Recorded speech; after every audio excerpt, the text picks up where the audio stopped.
তোমরা কি জানো, সারাদিনে আমাদের মাথার মধ্যে গড়ে 12,000 থেকে 60,000 অবধি চিন্তা ঘোরাফেরা করে। According to national science foundation, তার মধ্যে প্রায় 95% চিন্তাই রিপিটেটিভ, অর্থাৎ যা আমরা আগের দিনেও ভেবেছি।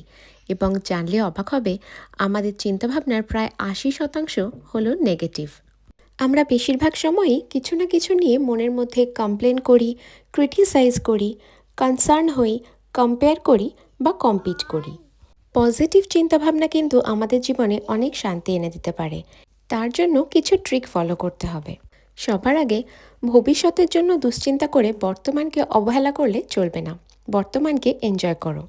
একটা নতুন দিন, সকালের গরম চায় চুমুক, প্রিয়জনের সাথে একটু সময় কাটানো, এই ছোট ছোট মুহূর্তগুলো উপভোগ করো আর জীবনকে ধন্যবাদ জানাও।